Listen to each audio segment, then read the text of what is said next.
Welcome to the Outer Realm with Michelle Desrochers and Amelia Pisano. Airing live on the United Public Radio Network, 105.3 FM in New Orleans.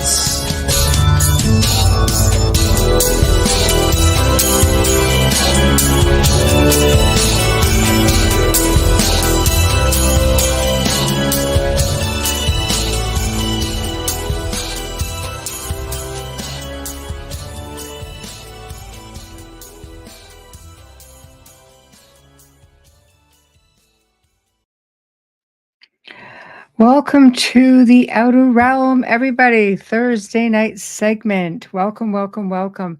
We are broadcasting live on United Public Radio Network, UFO Paranormal Radio Network, 105.3 FM and 107.7 FM.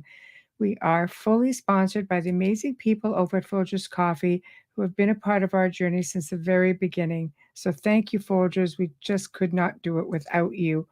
Also, big thank you to Justin Snicker, a.k.a. Dr. Snick, the Sonic Surgeon, for the contribution of his music for the intro that you just heard. And I just lost you guys. There we go. Anyway, big thank you to Dr. Snick, the Sonic Surgeon. Big thank you to Steve McGinnis, the artist behind the logos and banners here at the show. So just a little bit of a sore throat, a little bit dry in here this evening. So I'm having a little bit of difficulty. I'm just stumbling around a little bit. Anyway, guys, what's new that I want to share with you all? For those of you guys who have Amazon Music and Alexa, you can now say, Alexa, podcast United Public Radio. And we also have another account, which of course you could say podcast, United Public Radio, and UFO Paranormal Radio. So we've got sort of a double whammy there. So this is new for us, and we are happy to share it. You'll be able to catch audio archives there, or just download the app and listen to it from your phone. So just one more great place to be able to catch us all. And yes, Cisa, no Amelia tonight. Under the weather. Oh, no, under the weather. She's just having a real rough go of it this year. So we're just going to wish her well and send her lots of love and light and healing energy, because goodness knows she can use it. Tonight we're welcoming the return of Dr. Rita Louise. She has been on the show many times, early days, and tonight we're going to be discussing her book, E.T. Chronicles. And I loved it when we did this like real early days, but it's an amazing topic. E.T. Chronicles focuses on her most ancient of stories. It brings together myths from many cultures, including the Sumerians, the Greeks, the Maya, the Aborigines of Australia. Current scientific discoveries are then placed side by side with these early worldviews. Taken as a whole, what they reveal is astonishing, and Dr. Rita is here tonight to talk to us about all of this, and I am like super excited. That's all I have to say. So anyway, as we wait for her to come in, we will chime in with everybody. Wow. Hello, Kathy. Hello, Kathy. Hi, Z-Sun. Hello, Steve at Nocturnal Frequency. Always happy to see you popping in. Hello, Claudette. Hello. My goodness, we're all chiming in. And thank you, Claudette. Thank you very much. That's very kind. So, yeah. So interesting news on the Alexa, the Amazon. I'm very excited about that. That's going to be just another great place to catch all of the archives. And Roku's having an issue tonight, from what I'm told, guys. So I apologize if you're having a problem with Roku. I'm hoping that it just kicks back on at some point. So without further ado, our very special guest who just popped in. Hello. Hello, how are you? I'm good. How are you? I am great. Looking Oh, forward to our conversation tonight. me too. I've been waiting for this one. I know we've touched on this before. We've talked about this like really early days, and I mean, we have just such a much wider audience now, and I know they're going to love it because they just eat up this sort of stuff. And I always loved your whole presentation with it and all the information that you have Uh, included. So, YouTube is fine. Yes, thank you, Christopher. We seem to be having an issue with Roku. Actually, Roku just switched on. So I guess we're good for you Roku people out there. So well, apologies. I do my show right before yours, Thursday Night Live with Dr. Rita Louise, Yes. and I was streaming to X, and now they changed it where you have to have a premium member. It's like, seriously? Yes. We So we now ran I'm into back that on too. Roku, live on Roku. So, Right. Right. Oh, I know. We had a great audience there. And I just said to Joe, better get on that, sir. Because we've got shows to air over here. So if not, I'll just go do it, and then one way or another. But it is getting to that point, and they just want so much personal information hmm to be well, I able think for to. a premium channel on X, it's a pay thing. It's not even, yeah, don't get me started. I know it's just this whole Like other now you're show, starting isn't to it? pay me for free content, not me pay you to post my free content for your people. I know it's a whole other bloody show. Like I'm grateful for Roku, and now of course I just found out that we are now on Apple. So you can just say, or not Apple, we're already on Apple, on Amazon. So you could just say, Alexa, United Public Radio. It just, bam, brings you in nice and easy. So, but anyway, tonight, ET Chronicles. Oh my goodness. I love when you mix in the old with what's supposed to be futuristic and you realize it's not really futuristic, is it? No. Not really. I Right. mean, I was just at the MUFON Symposium, the International MUFON Symposium in Dallas, and I got a table and uh, Right. some people are like wanting to talk UFO with me, and it's like, and I can kind of hold my own ish. Right. It's like because I'm an old girl. Let's talk ancient aliens. Let's talk old. If it's old, I like it. If it's new, not so much. Uh, Right. what a lot of people don't understand is that much of what they talk about in contemporary ufology, they've talked about in myths for thousands of years. Right. Right. So it's not, and so for me personally, I feel like even I'm not an experiencer. I haven't ever seen a UFO. I've never been abducted. I've seen ghosts, seen lots of other weird stuff, but no UFO. But for me, Wow. I know what's with that.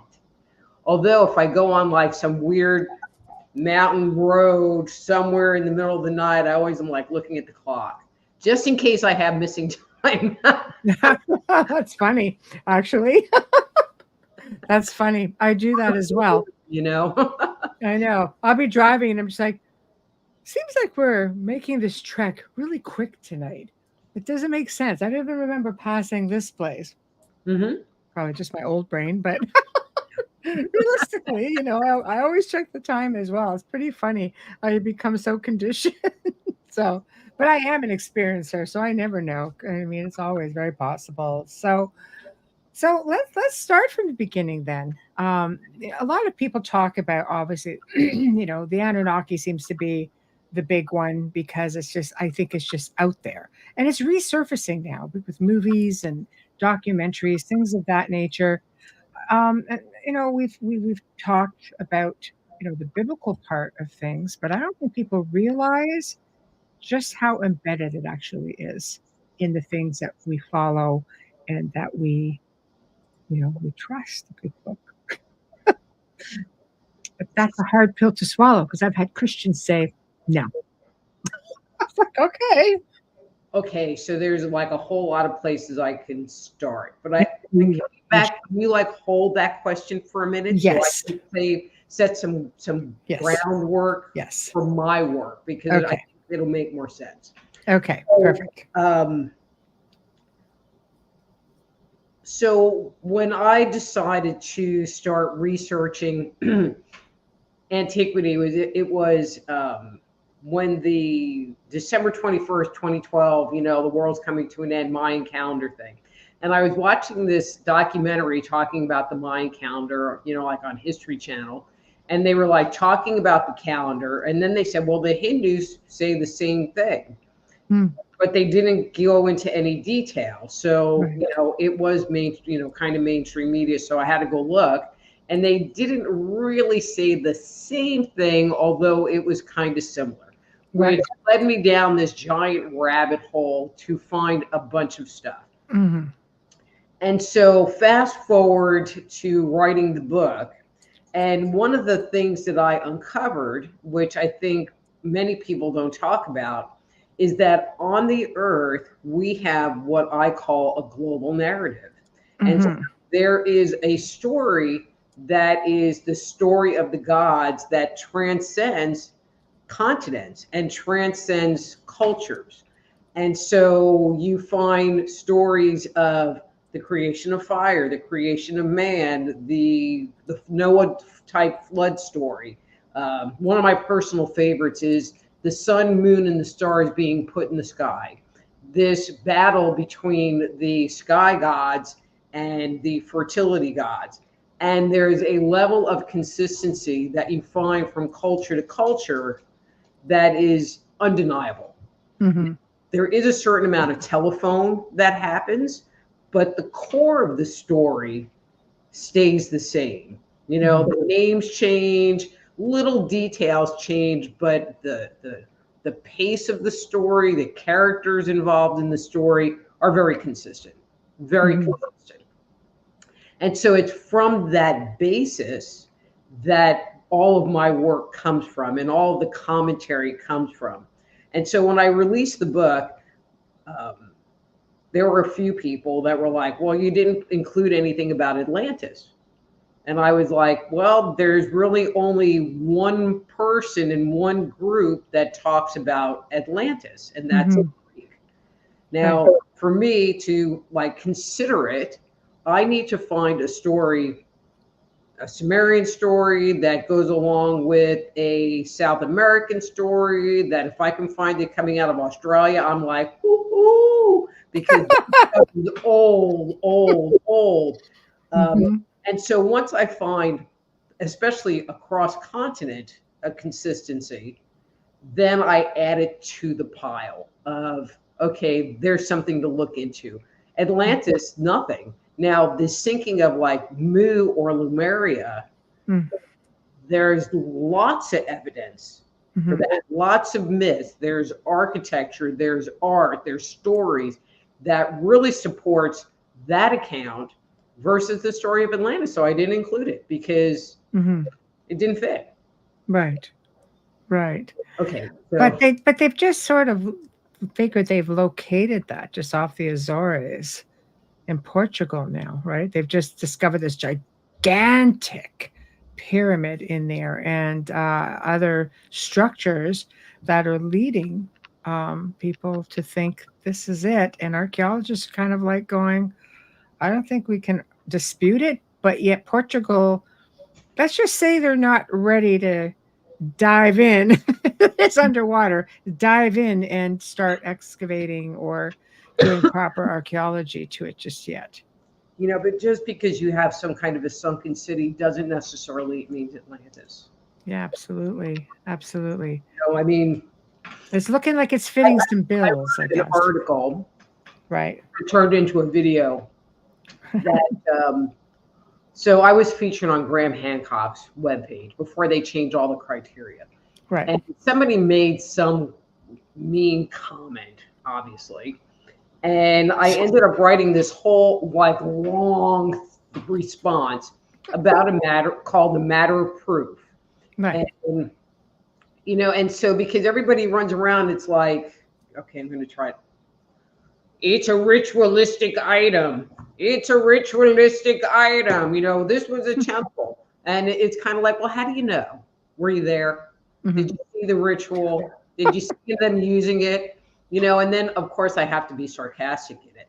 And I go, so in 5,000 years or 10,000 years, somebody in a garbage dump in St. Louis uncovers a cup with the golden arches on it and says, this was a ritualistic thing, and they prayed to the god of the golden arches. And then they find with a woman's face on it with little braids, and they're like, look, the goddess Wendy. They prayed to her too. I mean, come on. Is that really true? Although there's a lot of assumptions being made, and so I have a hard time with assumptions. So we don't like assumptions. We got to get down into as close to the facts as possible.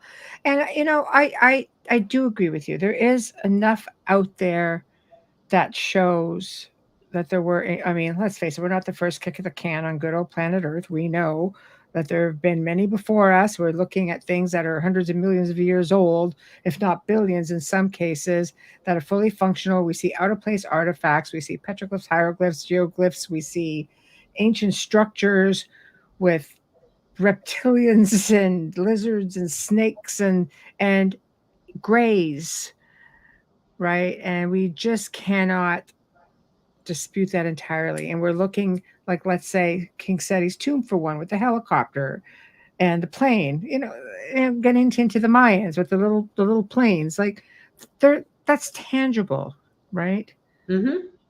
Right. And one of the comments that I bring forward, and I can't remember if it's in the E.T. Chronicles book, but I think it's in the kind of the follow-on book called Stepping Out of Eden. Right. Was my feeling is that a lot of the interaction that we had with the gods was actually like 1,000,000 years ago. Because people are like, oh, it's 40,000 years ago. It was 100,000 years ago that there was this, major alien thing. And it's not to say that they didn't come visit us and interact with us at different points in time, but it wasn't the first. And people look at me like, well, what do you mean? And what I mean is one of our oldest, and I'm going to say most consistent myths, right? It's right up there with the flood narrative. Right. Is the story of the gods giving us fire. Actually, I want to say bad God, a God who doesn't listen to the other gods and decides the give black sheep God, right? But then he gets in trouble, because gave humanity fire, and then he's chained to a stone, and a vulture or some bird comes and eats his liver every night. But because he's a god, it's regenerated. Right. But there is this consistency of a mischievous God, usually a fertility god, gives us fire, and then they're punished for it. Well, think about it. There is evidence of us controlling fire. So there's actually like hearths, fireplaces that are in the archaeological record 780,000 years ago. But they conjecture that we could control fire or use fire like 1,000,000 years ago. So why would we come up with a myth about creating fire if we've already had it for 650,000 years? Right. So the myths, the storytelling, the fables, but I mean, there's a grain of truth, obviously, to many of these myths. So I guess it's a matter of separating the myth propaganda from, the tangible stories. Well, and the myths, the stories, because when we say myths, it always comes off as like a fairy tale. Right. The stories were important and they were handed down. And, there's documentation, when, and I'm a little pulling this out my butt, but when, like Europeans came to the United States and they were going out into the Midwest, and they were encountering Indian tribes, and they would have these meetings. Well, they could sit there and verbatim repeat what happened at the previous meeting. Mm-hmm. You know, and if you sit there and you think about the bards of old, or even a contemporary cover band that can play however, you know, you yell out a song at them and they can just like play it and know all the words. Right. Right. You know? And so we do have that ability to retain information. We just don't use it now in the same way because we have internet. And it's true. It's true. You just take the easy way out of everything. And it's tough. You know, and this information was important to them. Right. You know, and I like using okay, so I'm gonna throw a couple of visual cues at you and the listeners, and just when you figure out who I'm talking about, because it is a person, just say their name. Okay? It's an older, portly man who has a long white beard. And you good so far? Krampus. Am I close? Close. And he wears a red suit. Right. Santa. Right. Okay. But with that one little visual image, what do you know? Right. What do you know? Right. Well, I mean, aside from, Santa Claus, I mean, we go back into the counterpart of Krampus. See how Krampus keeps coming up? Mm-hmm. I keep going farther back into this, right. This, but I mean, for most people, it's like they know where he lives. Right. They know if you're going to see him, you know, there's a certain time of year where that possibility is going to be more. You know, but do they know the ghost stories and all of the paranormal stuff that surrounds that? I know that. Usually not. Right. You know, but I'm just saying that. Yes. That was part of their culture, you know, and that was part. Well, you know, you just have this one piece, and this whole narrative forms around it. Right. Yes, that's right. It just takes one. Yeah, plant the seed, and the conditioning that we've grown up to hear the stories and everything else. I say conditioning, the narrative, and yes, it just pops into your head. But people don't think of everything else that encompasses, or Santa. You know, and so I'm sure that there's a whole lot of literature about Santa. You know, the figure. Sure. You know, but over time, it's like what's important to my culture might be that he brought you gifts, you know, and in another culture, it might be that he came at Christmas, you know, and so some cultures hung on to certain details while other ones hung on to different ones, you know, but then, and I'm just going to like throw this out there, but then you sit there and you talk about him, or you see him in art, and it's always this kind of portly guy with the beard, you know, and even if he's wearing a Hawaiian t-shirt and shorts, you still know who it is. But it's true. I'm pretty sure I had a neighbor like that once. I asked him if he was moonlighting. Do you moonlight as Santa? Are you really Santa? Just hanging out on the beach. You know, and you give him your list. Here's my list. I know. I want preferential treatment as a neighbor. So, yes, I understand exactly where you're going with that. So, how far back do we really go? Where is the oldest origins that you were able to trace back to? As far as the myth, or as far like the writers of the myth? Yes. Or the myth itself? Let's go with the writers of the myth, because, stories originate somewhere. And I believe, that there are terrestrials, not so much extraterrestrial. I'm sure they're out there, but I believe that there were many here who settled long before us. But somewhere along the line, we did this jump, and here we are. And people in ancient cultures coexisted nicely with beings Mhm. that from the stars or from the mountains or the sea. So somewhere along the line, that all changed. Well, Roswell changed all that. Now nobody can get along with, No, I you okay. So know, the right? earliest, okay. So the documentation, okay, Yes, the yes, documentation that we have, the earliest documentation is Sumerian.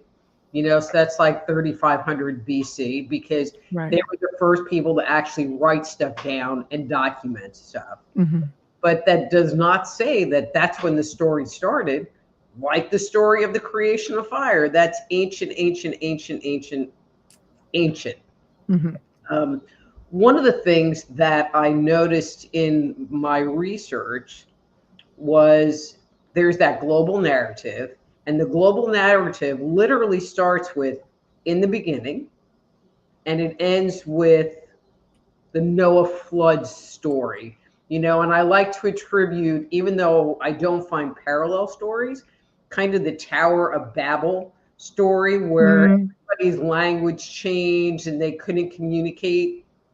Because after the flood story, we do not find a global narrative anymore. Period. Do not find Mm. it.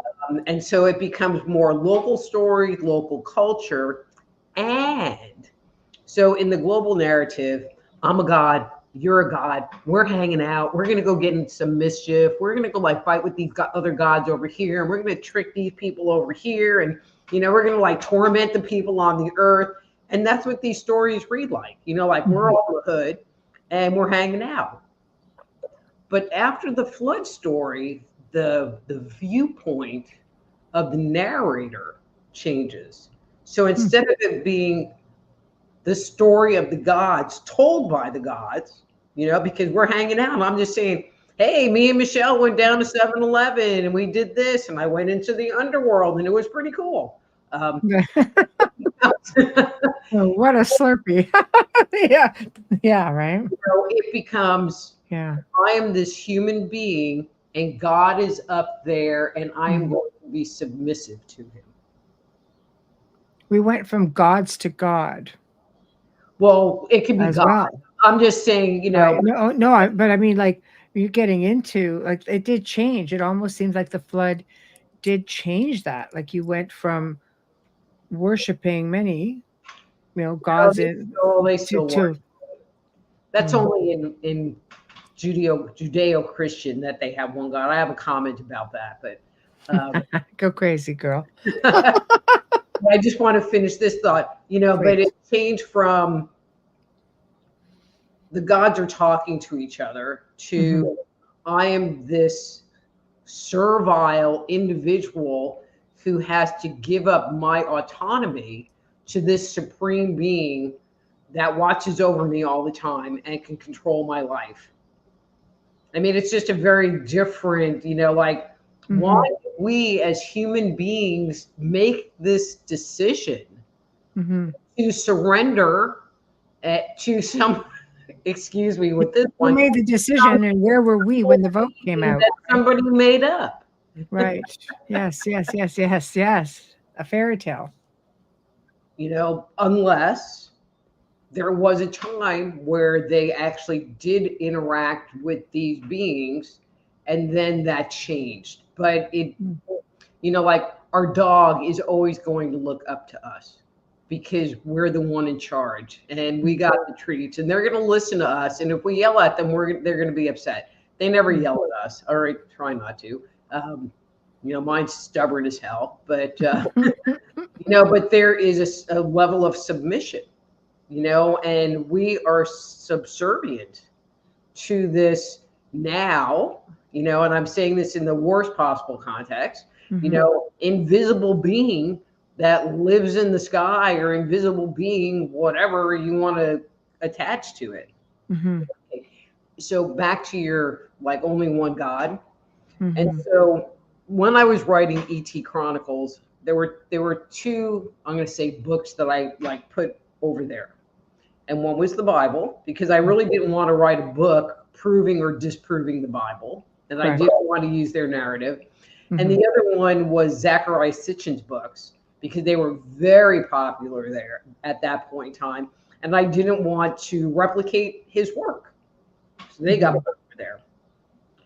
And one of the things that I discovered is that the book of Genesis, and well, actually, yeah, the book of Genesis up until the flood story really does replicate the narratives that you find in this global myth, this global narrative around the world, with one big exception. Instead of the gods fighting with each other and doing all of this stuff, we have one God. You know, and my explanation for it is they had a giant thing of whiteout, and they just got rid of all of those parts and all of those stories because they don't fit the narrative that they want to have with only 100%. I mean, Enoch's a big one too, and Enoch pretty much validates, you know, extraterrestrial contact, Ezekiel's wheel. At least they talk about that a little bit, but no, it's true. They just eliminated all the what I call all the juicy stuff, but it definitely. Well, yeah, they had some juicy stuff going on. Yes. Oh yes. Oh yes. So that makes it interesting. Was there anything in there that left you sort of going, what, or wow, and that made you either want to completely step away or completely dive in? Well, you know, once I start on something, you know, I'm a deep diver, you know, and Right. you know, because one of the things I was like, you know, looking for stories to not to fill in blanks, but to support. Okay, so I have this piece of storyline too. Who else is talking about this? I don't know. And you know, but one of the things that I found was that in some cultures they took two stories that kind of went into two different periods, and they kind of blended together. And so it's like, okay, but if I was going to pick a spot, where would I put it? And it was like, I felt like at the time that I was a slot machine, you know, and I have all these myths rolling around in my head, and I'm like, okay, just give me a 777 so I can like go, that's where it belongs. And some of them I couldn't do that. And I would make a note. It's like, well, you know, this piece of the story's here, and I'm going to continue the rest of the story over here because, you know, they got merged together. So, right. I don't know. For me, like I said, I believe that there are a lot of stories out there that make us question. For example, Sodom and Gomorrah. That's one now that people were starting to think it was a bit of a metaphor. Did it really exist? And then there are those who are like, well, because I mean, they found it, you know, charred walls, the whole 9 yards. And now they're like, okay, was this God, or was just one big laser beam, or just, you know? What are your thoughts? And how much of that is out there? so I These mean, battles, Sodom and Gomorrah is after the flood, you know, yes, so again, it's a local story. So you don't find that story in particular anywhere else. Right. But I think it's a very credible story, you know, and it doesn't surprise me that they have found it or found evidence of it, you know, and it seems pretty well documented. And what was it in your opinion? well, I'm going to say it this way. So when I refer to the gods, I'm always talking about extraterrestrials. You know, I'm not talking about like God in heaven and some like invisible supreme being. I'm talking about extraterrestrials that had ships, had weapons, and fought with each other with these magnificent weapons. You know, I always try to put it in context, and I'm a bit of a Trekkie. And one of my favorite characters on Star Trek is Q. Yes. And Q is a magnificent being. And so when Q wanted something, he would snap his fingers and a mariachi band would appear on the bridge. And he would want to do something with the Enterprise, and he would whoosh his hand and they would be on the other side of the galaxy. Now, that's what, air quote, God should be. Not one that is having weapons built and building these craft to go around in and build. I need to slow down my talking. And absolutely, we have time. Well, one of the things that, again, is consistent is this idea of heaven. So when we think of heaven, we think of somewhere in the clouds, somewhere. But when you look at it from the mythic record, they were the places that the gods lived. So Zeus had a place that he lived that was above the mountains and above the trees and higher than the birds flying in the sky. So that was Zeus's abode. That was Olympus. And it's a very consistent thought. And in the Mahabharata, they talk about these sabas, and it held hundreds of thousands of people, and they had palaces of gold and silver and bronze, and that's where they lived. And then from those,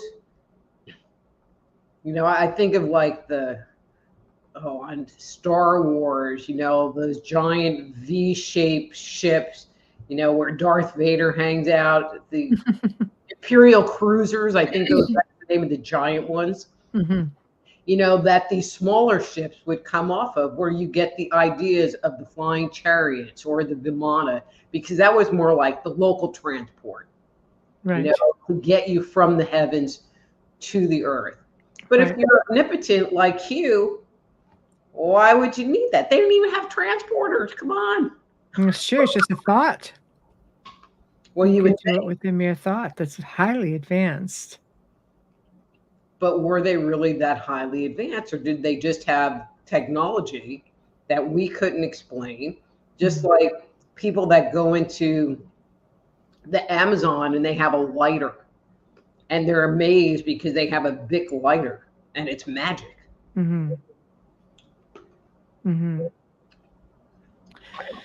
I'll just get to a couple of comments. Alan, hi, Alan. I suspect extraterrestrials are Earth-based and live on the same plane as we do.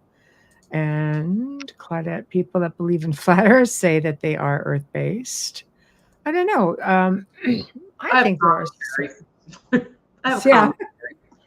I believe there are many that are. A lot of these cultures, like the Hopi, and you go down into Peru, there's so many stories, including a story of a reptilian who helped people during natural disaster and brought them underground for decades and just kept them alive and educated them. And for people who fear reptilians, I mean, that's a bit of a slap in the face, because it's like they were completely revered in many parts of the world. And that's just a story that went from oral history, and now you can read about it. It was just fascinating to me. And the Hopi of their traditional and oral history is unbelievable. So when you look at the gods, there appeared to be 5 primary groups, 4 primary groups. I don't know. I'll go through them, and it's either 4 or 5. So there were the sky gods, who like God, our God, or Zeus or whatever, and they're often described as being Caucasian and having a beard.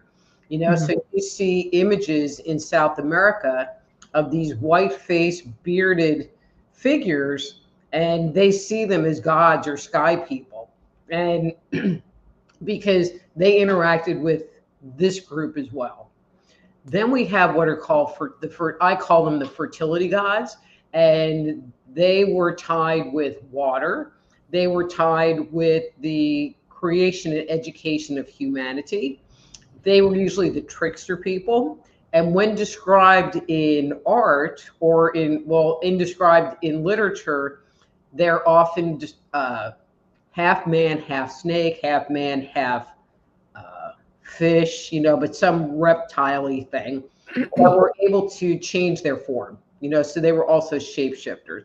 Now, whether they used a piece of technology to change their form, I don't know. They used it. There are a lot of stories of devices being used to shapeshift. Now, whether the reptilians used devices to shapeshift or was that just part of them, I don't know. Are they maybe giving the illusion, Right. into implanting the thought into our head? This is what you really see. Correct. Right. And so, but then there was the giants. So not the 7 to 10 foot giants, but these giants were as tall as mountains and as big as trees. And Michael Tellinger, you're familiar with Michael Tellinger, has this image of this giant freaking footprint that's standing upright in the side of a mountain, which, it's Michael Tellinger. If you haven't seen it, he's from South Africa. And it's very impressive because you know what? It looks like a footprint that was mud that became rock. And then the rock got uplifted. So that was one group. Then there was the gods of the underworld who nobody really talked about, but everybody knew. So like Hades or Osiris. And a lot of times they have like a gray or blue continents to them. Is one of the ways you can identify them. And they were responsible for the caretaking of the soul. But each of them had their own heaven, their own place that they lived. And so the gods of the underworld lived in the depths of the earth. The giants lived in the mountains, and then there was a final group that my best way of describing them is that they were considered monsters. So you might have the dwarfs. In India, there was the Rakshas, and I'm not pronouncing it correctly. Right. And they were the builders. And so even in Greek mythology, there's Hephaestus, who is the builder. Sorry, that's my cat trying to cough up a freaking hairball or something. Oh, I love it. There's always so many adventures going on at your house. Well, they think they have to be here and like bite my foot and like do all this stuff.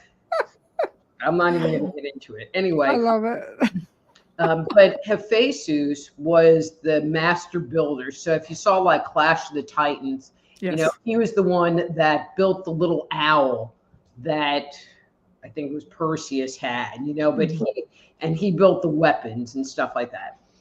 But when you look at him, he had a deformed foot. And so that was how they put him into that monster category. But they were always the master builders. But there was always something wrong with them, like physically wrong with them. They didn't look human, some of them were. Anyway, so those are the 5 groups. And they lived in the mountains as well. So the dwarfs, they're tied to the gold. Oh, and they were tied to the gold and the riches of the earth. So like to materials.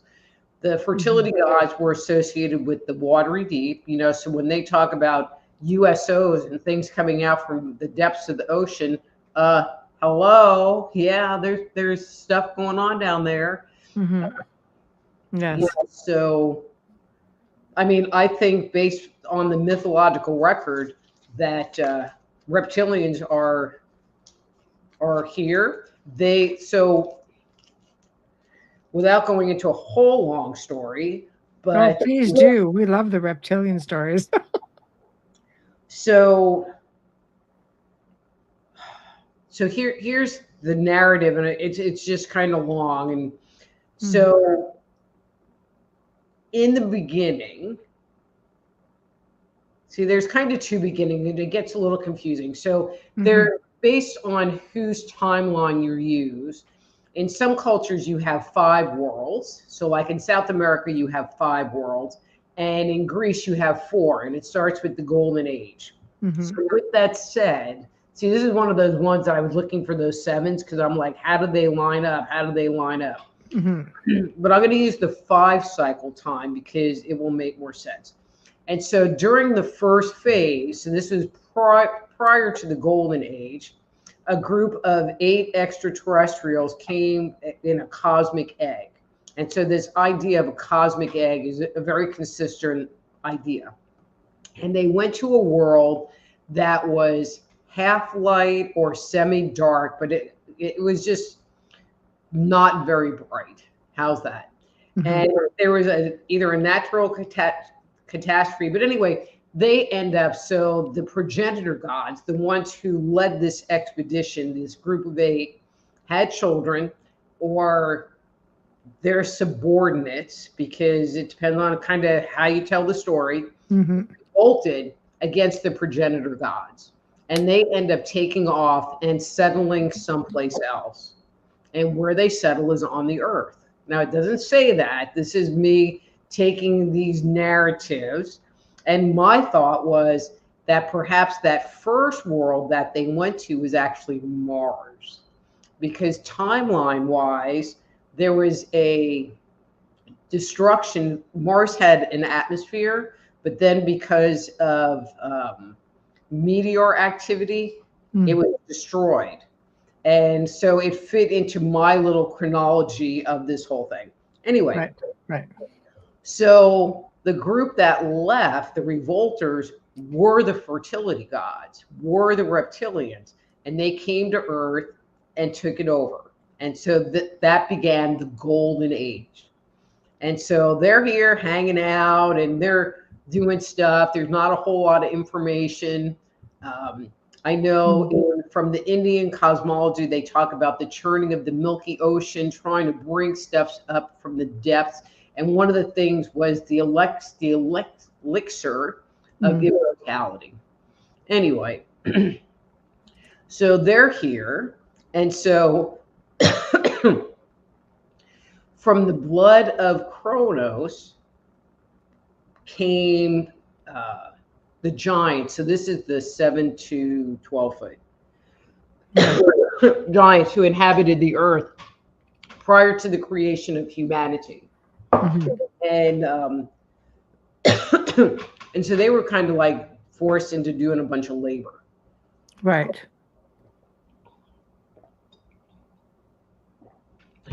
Which they didn't really like.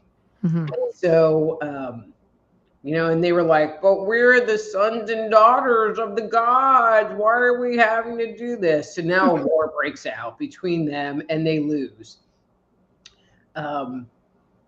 Oh, wait, I fast forward. So the reptilians are here.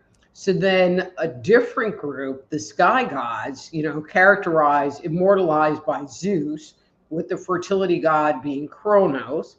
If you look him up in art, he always has snake legs.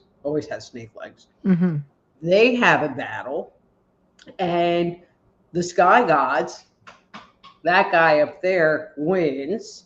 The guy with the snake legs gets sent down to the depths of Tartarus. So you think of Dante's Inferno and the 9 levels of hell. Right. So way down to the very bottom of that whole thing to spend eternity, and so now the people in charge are those guys.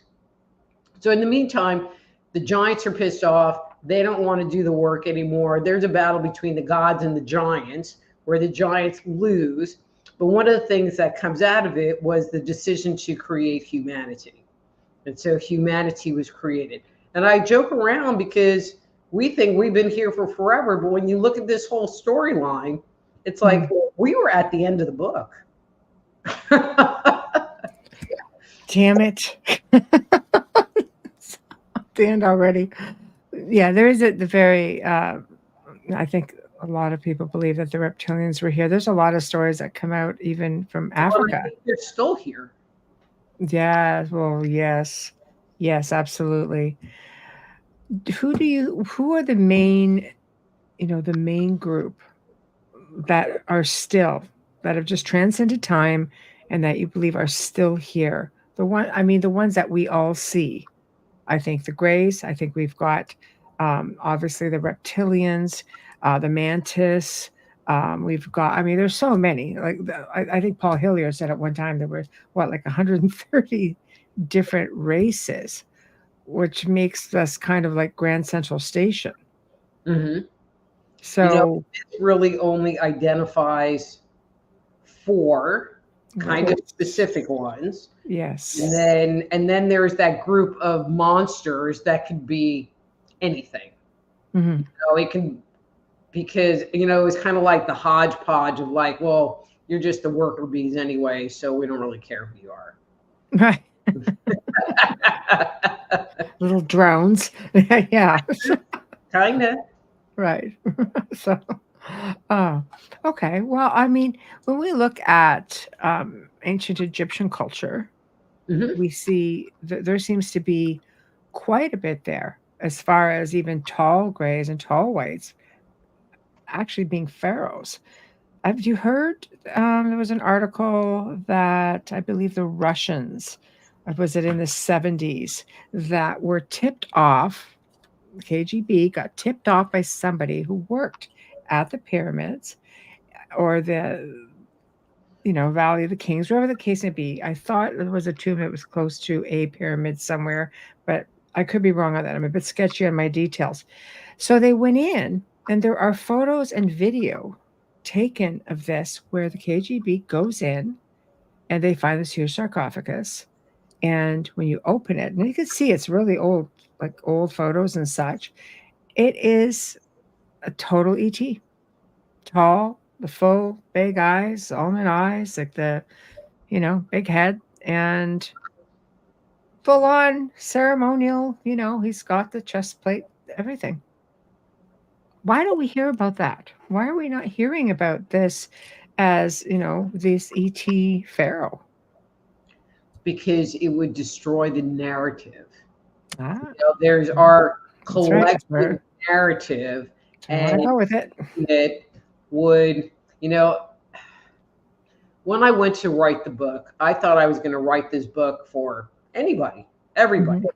And it became very obvious to me very early on that really I was writing the book for anybody that was indoctrinated into the Judeo-Christian line of thought.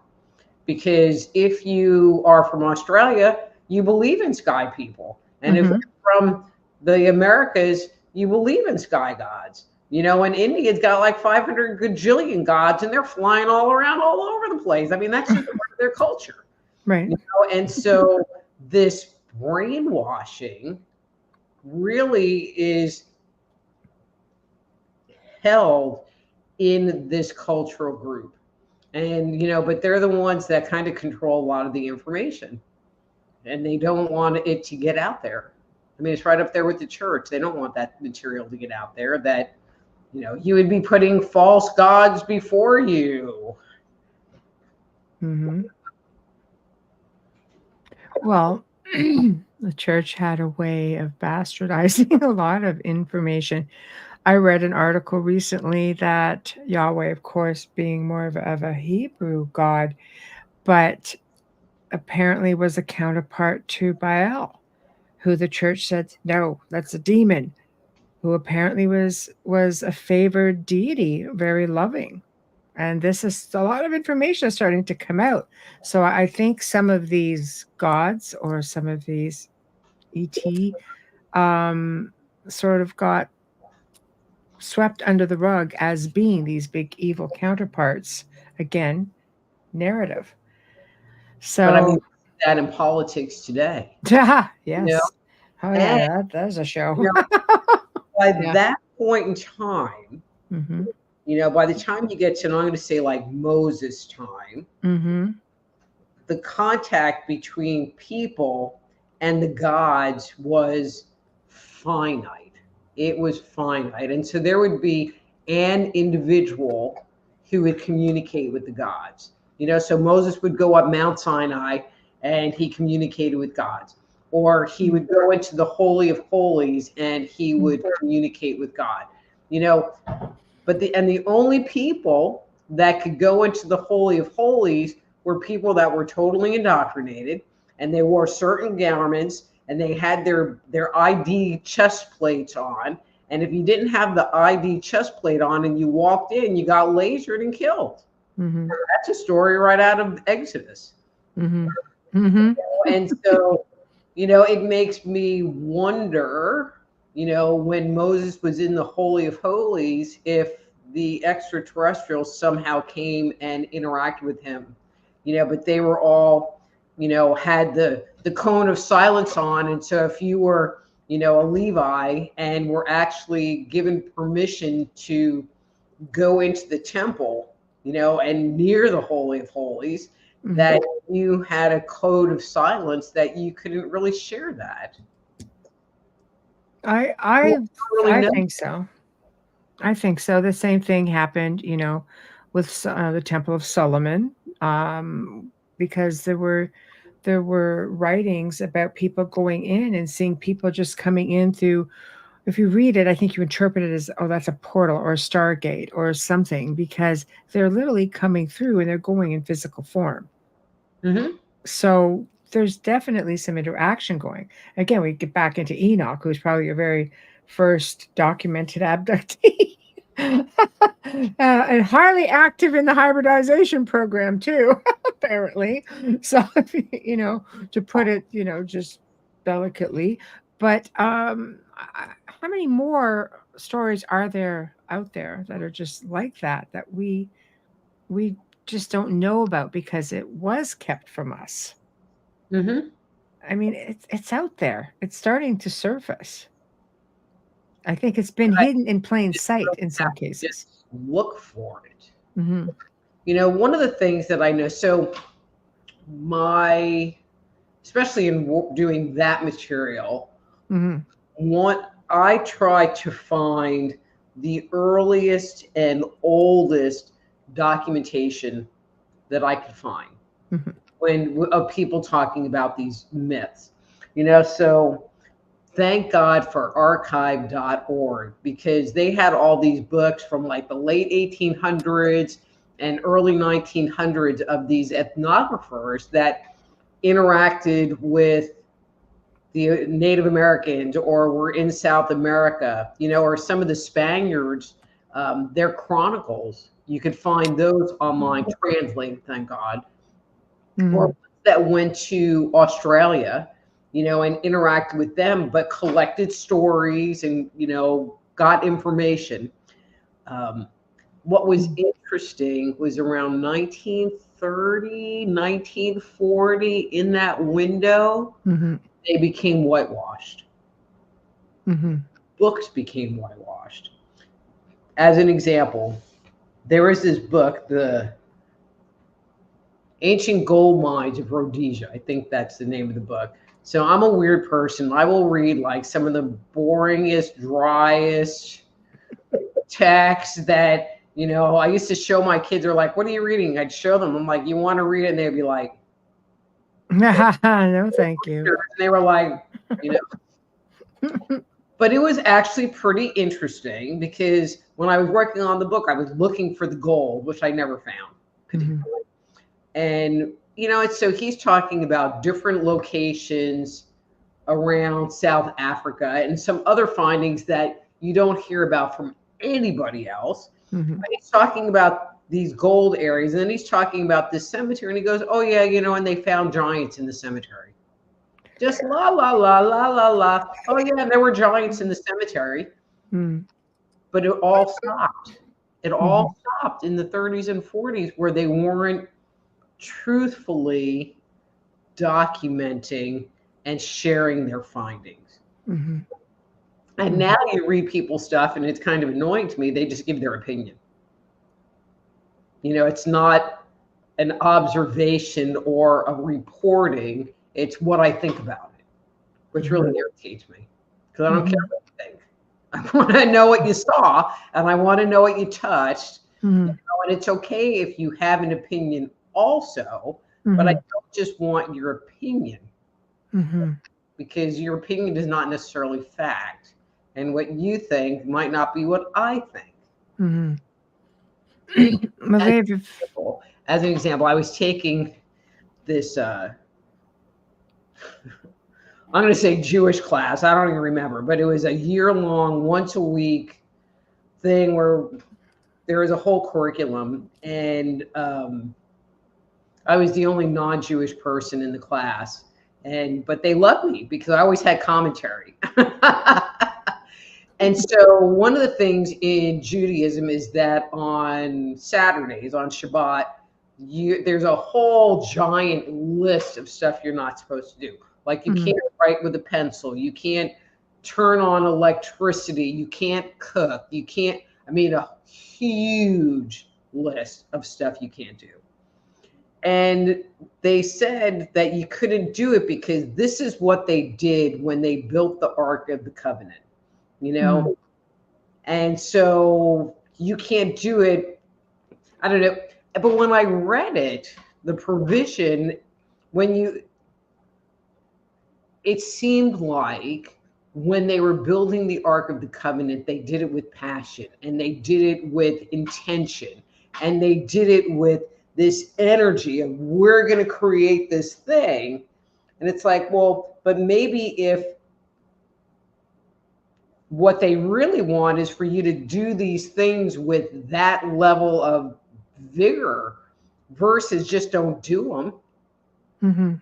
And maybe there's just a weird interpretation because I like that one better. This is why they love me in the class, because I was always like taking their stuff because this is what it says. This is what it says. And this is the interpretation on it. It's like, but why can't you interpret it this way?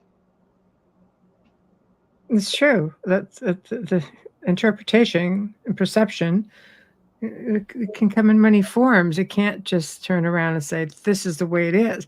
And we've been conditioned to, this is the way it is, only to find out that there's probably a whole pile of other possibilities. Exactly.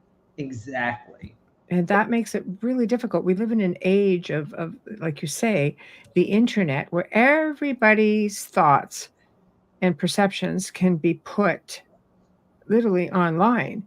And I know when I research things, if I, I'll back up a minute. Joe and I did a show called The Gray Zone, Uncensored. And it was during lockdown. And we thought, let's just do something because people can't go out. Everything is closed, including the libraries. So all the research that I did, which was about 25 hours a week for, a 2-hour segment, and it all came online. And the reason for that was because I wanted people to be able to go back and explore it further with their own perceptions. So I would give all of the credit to wherever I found everything. I would say this link here, go here, go here, go here. I was really specific about that. So people could go and form their own opinion, do their own research, and just tune in to an idea and different perceptions that we could find. Because online, you are dealing with people's different mindsets and perceptions based on their belief systems, etc. And I would cross-reference things to frickin' death until I couldn't find anything to cross-reference it with anymore. That's all you can really do if you are online. You're very limited, as opposed to being able to pick up a book and it's changed. It used to be that you could find all kinds of weird stuff online. Now, not as much. That's why I love archive.org, because you can find old stuff. And a lot of them come in Kindle. You can get them in different file formats. And it's like, ooh, Kindle. And books that have been out of print for forever. I do that with a site with books that go back to the 15 and 1600s, all the way in really far out there books, on alchemy and things like that. So they're pretty wild. But I just feel that it's a shame because some people, this is all they have to research on. And I agree. Anybody can put anything online, and then it doesn't go away either. Unless you hit a nerve somewhere and there's somebody real high up that wants it removed. You're pretty much stuck in a cached file somewhere. So, that makes it really, really tough. It's part of the indoctrination. It's part of the programming. And I'm going to make a comment totally off topic, but I was just looking at the thing, the little trailer on the bottom. Yes. No, RitaLouise.com. It's not there anymore? Oh, come on. No, It hasn't been there in years. Oh my God. I still own it. It just doesn't redirect anymore to there. And okay, let's put up another one. Soulhealer.com. How about, do you want Applied Energetic No, Institute? Soulhealer.com. Which one? Soul Healer? Soul Healer. That's what I had last time. Why did I do this? I don't know. I don't know either. Soul Healer. Okay. Let's just do that right now. Okay. Well, you're doing that. So years ago, and so, when I tell my story, depending on like what I'm talking about, and I even hate saying this out loud, but I have to like kind of give my mom props for this because my mom was kind of a conspiracy theory. I love it. And and Outer Limits, and all of those shows from the Yes. 60s, and there was a series that I remember watching as a kid and then watching it again as an adult, which was The Prisoner, starring Patrick McGoohan, and he had been a Secret Service guy for the British Royal Secret Service and wants to quit, and so he is abducted and taken to this island. Mhm. And nobody has a name, everybody has a number. He's number 6. And 17 episodes, and there is one episode called The General, and I will never forget the episode with the general. So they wanted to like teach people stuff, and so you would go to bed and the light over the bed, and you'd be sleeping, and the light over the bed would come down and the light would go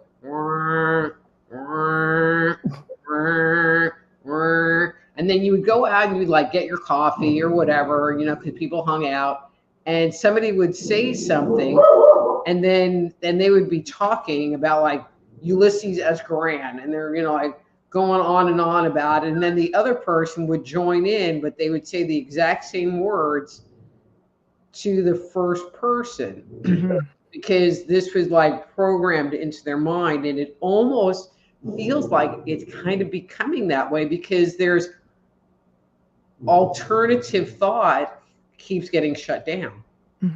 You're just some wackadoodle if you think outside of the box, which I'm sorry, I'm not a wackadoodle. I just don't believe that. Like everything my gut says, that's not true. But what they also say about conspiracy theories, right? For every conspiracy theory, that's based on a little grain of potential truth. I mean, CIA is the one that coined conspiracy theorists. But conspiracy, what CIA likes to hide everything. It's point at you and say, in nice words, you're a wackadoo, and you believe in stuff that's not true. Right. And it's just a lie. You're just making it up. But one of the things we found out this year was a lot of the things that were conspiracy theories and people got kicked off of platforms for were actually true. And there were actually issues. And it's like, hello, I guess maybe the wackadoos were right. I don't know. Not so wacky after all. Yeah.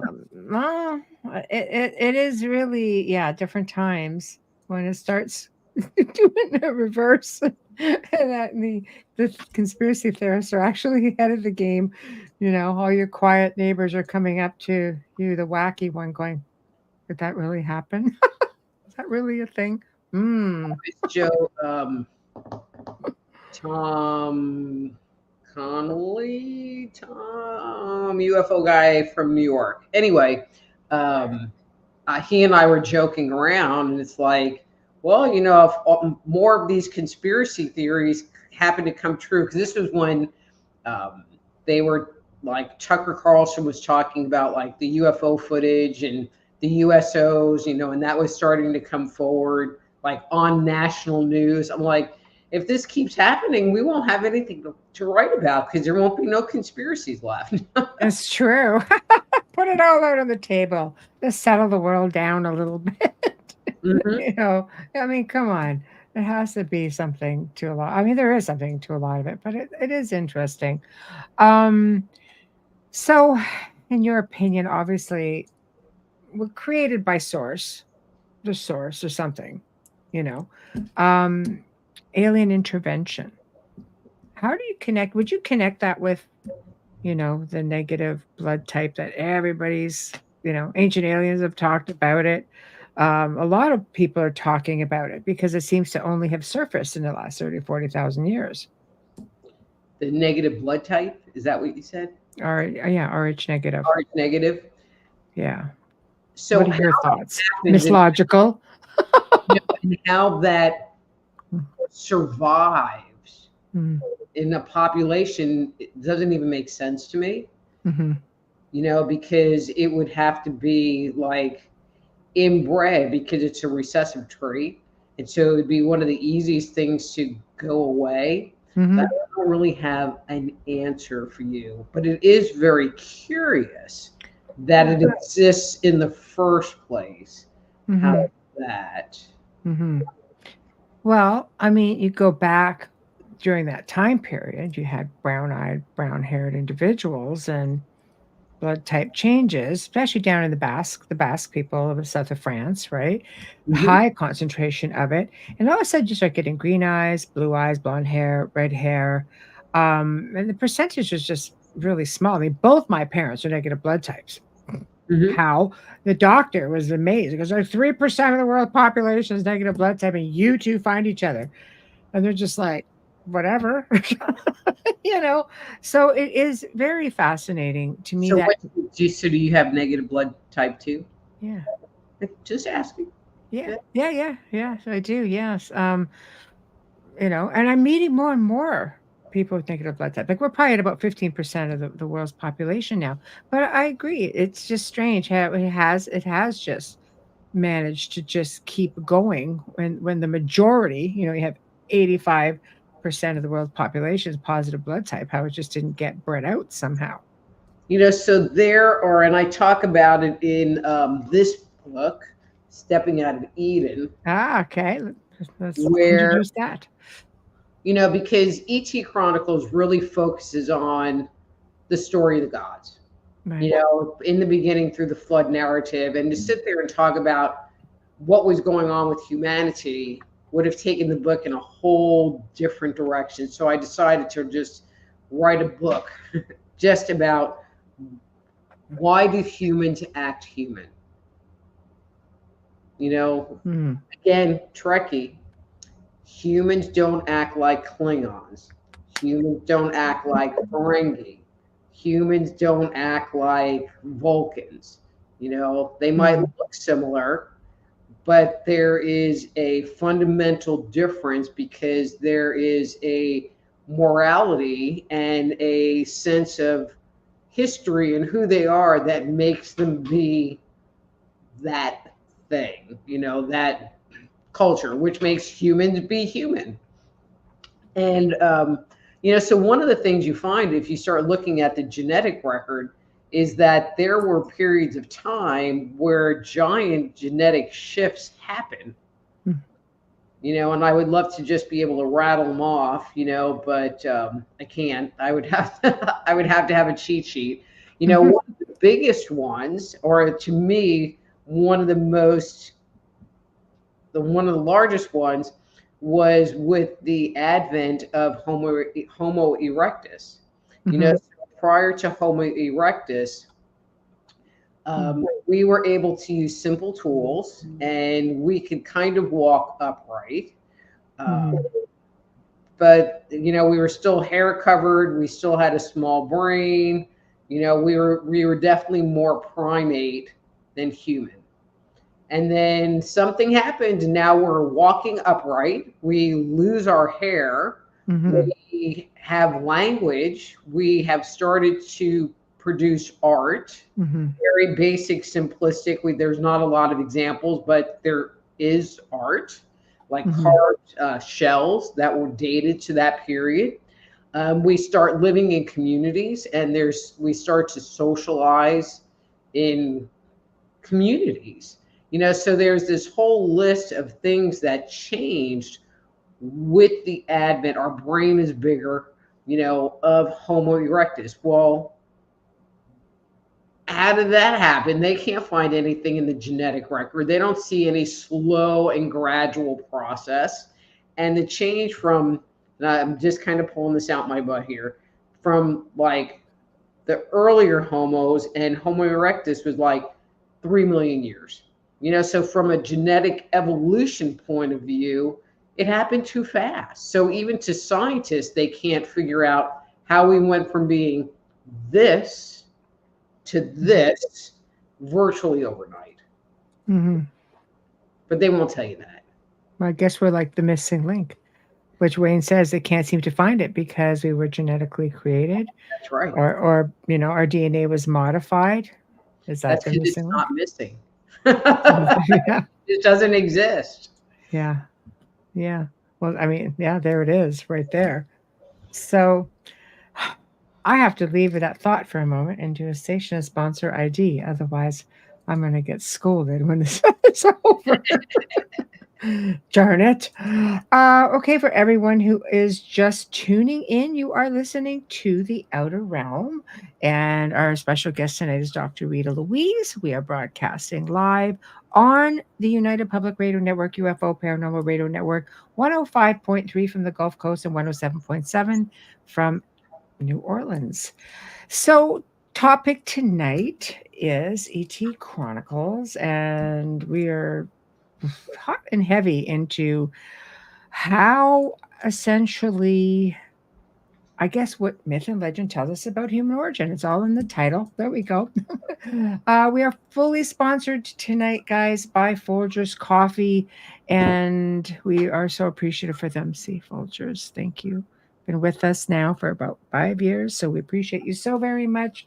Also, big thank you to Dr. Snick, the Sonic Surgeon, aka Justin Snicker, for this contribution of his time, his music, and his voice for our fabulous intro. He is an award-winning composer of Halloween, horror, sci-fi, and dark wave electronic music, which can be found on all of your favorite music streaming platforms. Also, big thank you to Steve McGinnis, the artist behind the show's banners and logos. Big thank you to him. Find him on Instagram and Facebook. And now we're going to play you a little clip because the podcast awards are up, and we will play this one for our grand poobah, our fearless leader, Joe Montaldo. Here we go. News on the flip side. It's time for you to get out and nominate your favorite podcast. There's an amazing show I want you to consider for the People's Choice Podcast Awards. The News on the Flip Side, in the category of politics and news. News on the Flip Side is a much different news and political program, which is not deemed as opinion news. Listen as anchor host Joe Montaldo brings you just the facts from trusted sources, which will allow you, the people, to make up your own minds on the various stories being reported on. Go to podcastawards.com to nominate the News on the Flip Side in the category of news and politics. That's podcastawards.com. Please take a moment and vote now. And we are back. Okay. So, Oh, I have to pay attention now? now I can just ramble for a while. Just jump in whenever you're ready. So, That's the convention, and I was like, oh, I'm missing you. Are we done yet? No. Oh, we're back. Okay. That's why, like, are we just an hour? I know. Well, you've already been talking for 2 hours, and then you jumped over here. So that's a long night. I've done like 4-hour interviews. They're hard. Well, no, my show's only 1 hour. Oh, is that still? Yeah.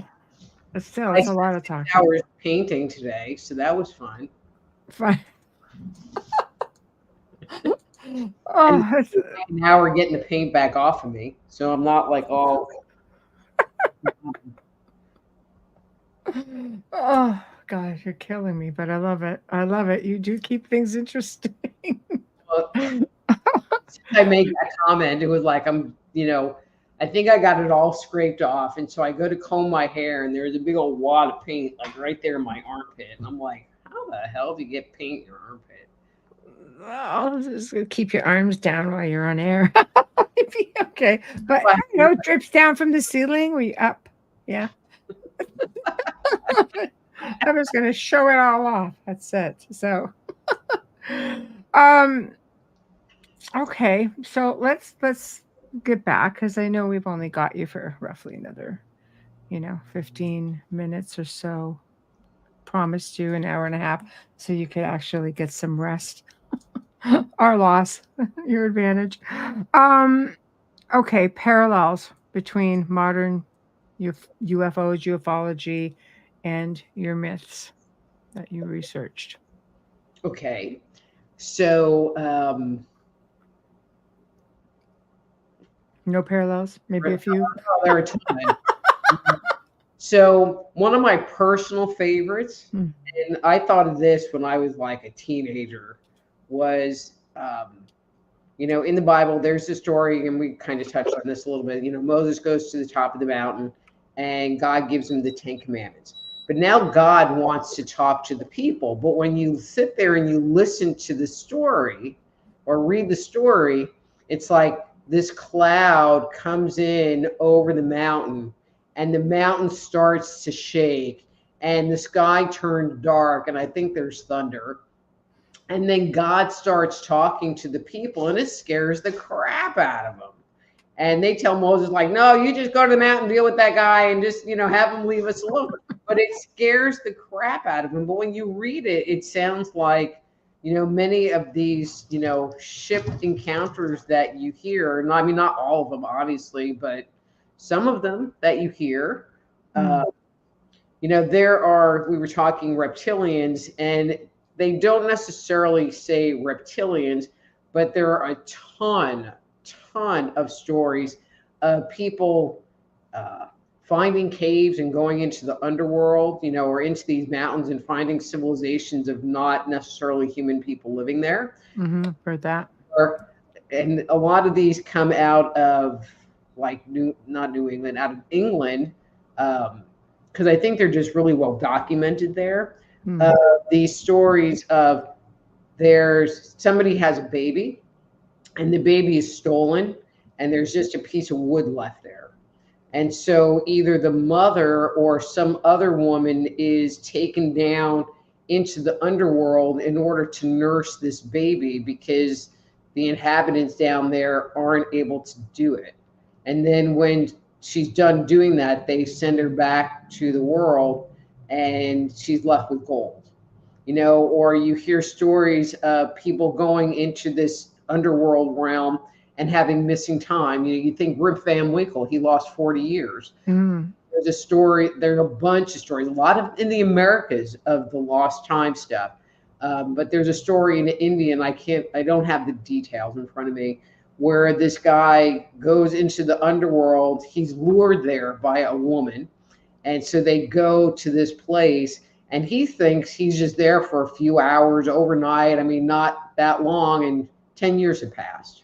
And so there's totally time dilation. And in all of those stories, there's missing time. They usually think they're only there for like a day, very short periods of time. But when they come back to the regular world, there's been, 10, 20, 40 years have passed. And, there's a story about that person disappearing, or you see this old man, it's like, oh yeah, I knew him when I was young and he disappeared. It's just kind of interesting. And they're just, again, in their own way, kind of consistent. There's something to it for sure. But we don't know any people that like live in the earth or whatever. There's a lot of stories out there about inner earth, but not about humans living there. Right. So who are they? Yes.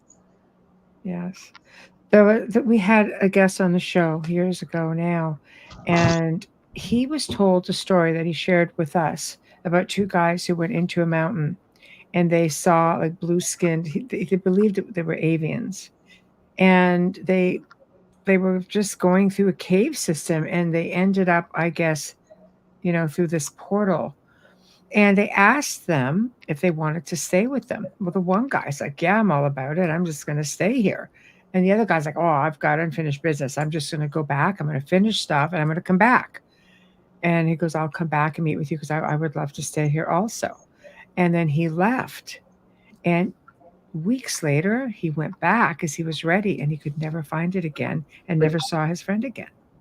but that is such a consistent story of, you find that in Native American cultures where this guy sees a deer, and the deer kind of goes down this trail and kind of up the side of a hill, and he follows the deer up the trail, and then he sees this cave opening, and so Right. he goes in, and there are all these people there, and he interacts with them, and I don't remember if in the story I'm referring to if he had missing time or not, but he comes out and he like wants to take somebody back there, but there's no cave anymore because it got closed up, or kind of like they were unable to find it again. And I would think that if that was your hunting territory, you would be fairly familiar with it and be able to take somebody back to the same spot on a hill. Yes, and it's just gone. Well, you think about all of these ancient power spots, these stargates, these portals, doorways. You see them chiseled into stone in these ancient monuments, and then you read about the oral history about people being able to go back and forth. And it sort of reminds me of Outlander a little bit, where that she's just hugging this monolith, and all of a sudden, wait, what happened? And yet other people try, they can't do it. So it's just, you're just looking for that certain slip in time that just takes you, or what is it exactly? Well, and I'm going to kind of jump topic here, there's the book that I'm not sure exactly where it came from, but it talks about the Vimana, and flying the ships around, but there weren't any controls. It was all controlled by intention, and I think that, in antiquity, we had much better power of intention and much better connection to that spiritual world than we do now. And I think that there was a lot of stuff that was controlled and probably still is being controlled by the power of the mind, which, making us be stupid and relying on electronics makes it so that we are unable to tap into that innate ability and wisdom within ourselves. Well, I believe that is one of the messages from various races of ET is use your, your intuition, use your telepathic abilities, your psychic abilities, just that's how you communicate. You have to be able to put yourself out there, not just use your 5 physical senses. I think we're so conditioned to using 5 physical senses. We live in a physical place. It makes the most sense. And trying to step outside the box, there's some of us that can use all of these abilities or some of these abilities, and somehow there are others who just have complete amnesia. But that's a matter of choice. But again, we're programmed. People are very comfortable living inside the box and inside the book. And it's like they don't want to step outside of what that one book says, and there's not anything that has any truth about anything else. It's like, sorry, but there's more than one book on this freaking planet. I agree. It's an okay book, but it's not something I want to read over and over and over. It ain't that good. Right. No, there are a lot of options for sure. I once had a Jewish rabbi say to me that, their teachings, you learn different things at different ages. And when you reach, I believe it's 50, then you are given information. And the reason that you wait until you're 50 is because it's almost traumatizing. Some of the information that you were given, and because you realize, because we show them that things aren't what they seem, and when we present everything it changes them, and they're never the same after that. What kind of information? But see, I'm like, tell me. And he I don't goes, how old are you? information. I think that they're really not allowed to get into the further depths of studying Kabbalah, and they're more energetic traditions that usually is, pushed off to the side. You have to be 40 or you have to be 50 to, to get deeper wisdom that way. But if you understand the energetic world and you understand our relationship with source and how we're connected and how, like one of the images that they present, which I thought was really great, was here's the universe. This is everything. And this everything is God. And each of us is like one little beam of light that comes off of this source thing. And when it comes off, it creates our consciousness. And so the further we get out to the point, the more materialistic and egotistical we become. And, so the goal is to raise your vibration so that you can get your energy closer to the source, thus closer to God and that relationship. And so I don't know. I just found a lot of comfort in that. That we're all God. We're all part of God. And God isn't this like separate. He's not a guy sitting in a cloud, with a list or whatever. He's all encompassing. He's all encompassing. We are one. We're one energy. And our conscious mind is that separation. And so we're taught to be separate. We're taught to be an individual versus going, well, what if I can be part of, like, be me, but also part of that? And that's some of the deeper knowledge that they teach them is you do have this connection and how to make that connection. And, that exists. That's very difficult for a lot of people. Some people never find it in their lifetime. And what I find interesting about contactees and experiencers is many of them, there's people who come back with horror stories. And I always say, well, if you're going to go out there fighting, kicking, and screaming, it's not going to end well for you. You're going to come back with a story that may not want to relive. But there are those who come back with phenomenal stories, and they come back completely enlightened, totally open psychically and connected, like very strong connection. And they actually mourn. They go through this mourning process of not being able to be back on that ship or have good recollection of it and be with people that they feel that they, for the first time in their lives, that they really had strong connections to. But it almost, two pieces, it almost seems like these people have kind of like a near-death experience. Not that they're necessarily having a near-death experience. But when you can connect, okay, so I'm a Marion Zimmer Bradley fan. So she wrote the book, The Mists of Avalon, but she also wrote another series, which is about this planet Darkover. And it's like a million books that I've been rereading. I haven't read them since the 90s.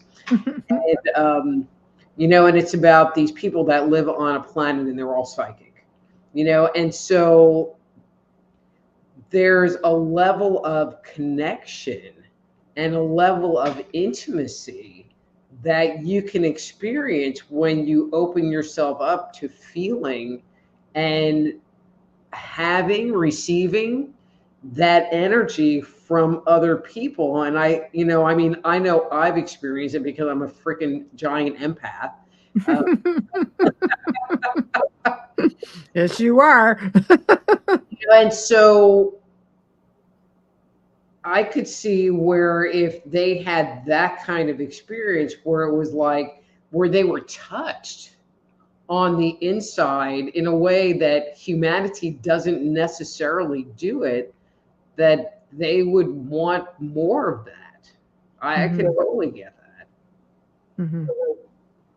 Yeah, I could see that. It's I had incredible experiences as a contactee, and they get very emotional when you're in communication. Like it's very emotional, and you just feel this tremendous amount of love.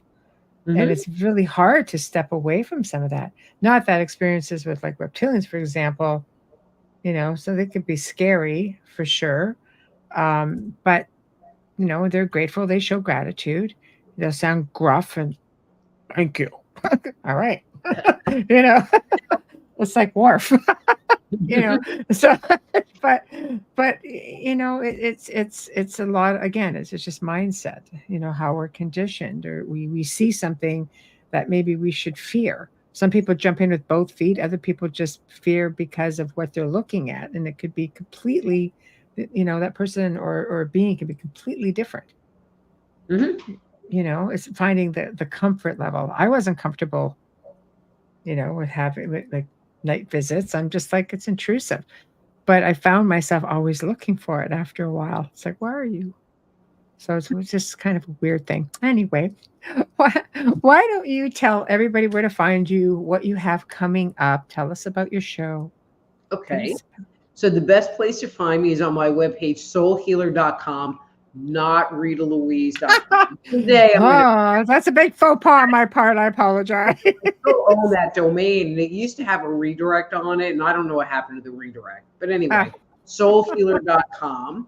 And there you can find all of my books. All of my books are on Amazon, Barnes & Noble, all those good places. mhm. My website has tons of articles about a lot of different topics, so please do stop by. And if not that we talked about this at all, but I work as a medical intuitive, so psychic, medical intuitive, energy healer. So if you want to schedule a private consultation with me, because I am pretty fun and smart and everything, then you can do that through my webpage, soulhealer.com. And I just love you. I just say whatever. I don't even care anymore. I know, but it's, I love it. I love it. And so, but on Thursday night, so like right before Michelle's show, so see, you could do this. So from 7 to 8 p.m. Central on the best place to find me is on YouTube, even though I hate YouTube, but is Just Energy Radio. So 3 words, Just Energy Radio. And I do a live stream called Thursday Night Live with Dr. Rita Louise. And Michelle, you know what? That's me. Are you sure? Sometimes. And I recommend people go to the YouTube thing, because on YouTube and Facebook, you can actually go into the chat and you can, and I do on-air readings. So I do like a little 15-minute introductory, whatever I'm going to talk about that week. And then I open it up, and all you have to do is say, I would like a reading, and give me a number from 1 to 3. And that's how many times I'll shuffle, and I'll do a reading for you if you get there early enough. Because Right. it get kind of jammed up. It sounds like fun. So they can like warm up for your show. I like that. You Yeah. guys have to go check out Dr. Rita and have a good time, and get all warmed up and fired up, and come and check us out. I love it. I love it. And we do have you coming back on. I believe we're trying to get you like every couple of months or so. So that will be fun. So you guys will have to watch for more Dr. Rita. And you have to go into the archives and check out a lot of her other stuff too, because we've had a really great time. I think the first show you did with us was the Empath and the Narcissist. Okay, so I've had so many people that were like, well, that might have been 5 years ago. You haven't been on the show in 5 years. I'm like, no way. It's like, apparently. I know. People go to the Just Energy Radio website. So I've created a bunch of videos, but I had a podcast for 10 years, and I've interviewed freaking everybody. Right. And all of those archives are available on that site. So see, if you can't get enough Dr. Rita, you're just going to have to go check that site out and just watch all her archives. Well, thank you so much for joining me. Having me. Oh, This anytime, always. And I know you're tired, and I won't keep you, but I look forward to the next time around. And it's always going to be great. So Guys, you'll have to just tune in and watch the archive for those of you who are catching us late. That'll be up soon. Thank you. Have a good weekend. Good night. Well, everybody, we have come to the end of our show. Wasn't she great? She's just so delightful, just tells it like it is, and she's just a lot of fun. She's just easy to spend a time and an evening with and just get a few laughs along the way. And she's got a lot of amazing stuff out. Guys, my God, the book she has. Let's just go. E.T. Chronicles, the ones we covered tonight. What myth and legend tells us about human origin? Then she has Man-Made, the Chronicles of Our Extraterrestrial Gods.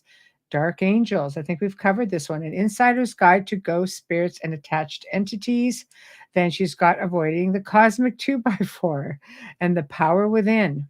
Now, videos as well she's done, and we're going to talk about some of that. Icon, Deconstructing the Archetypes of the Ancients. Deceit, Lies, and Deception, which is the reptilian agenda. I promise you we're talking about that one. The Truth about the Nephilim. Ancient Aliens, Genetic Engineering, and the Rise of Civilization. So as you see, there is so much to Dr. Rita, and we were just so happy that she could join us. So again, guys, remember Alexa, Amazon Music, just say, Alexa, podcast, United Public Radio, and bam, you'll catch some of our archives. So big thank you to Dr. Rita. It was such a pleasure having her on. Remember also, guys, go to Roku. You'll catch archives there. Wednesday night of next week, we welcome the return of Margie Kay, who has been on before. She will be with Bill Spear and Wayne Lawrence, and they're going to be discussing their new book, Fast Flyers. UFOs. That's going to be fantastic. Great reviews. Looks like an interesting book. Thursday night, we all know and love her. We welcome for the first time fellow Canadian Morgan Knudsen. And most paranormal enthusiasts will know her from Haunted Hospitals, Paranormal 911, and we're going to be talking paranormal. She's delightful. She's a lot of fun, and we can't wait to have her on. So in the meantime, have a fantastic weekend. Thank you guys for joining us in chat. You make it that much more fun. Have a good night. Have a great weekend. See you next week. Good night.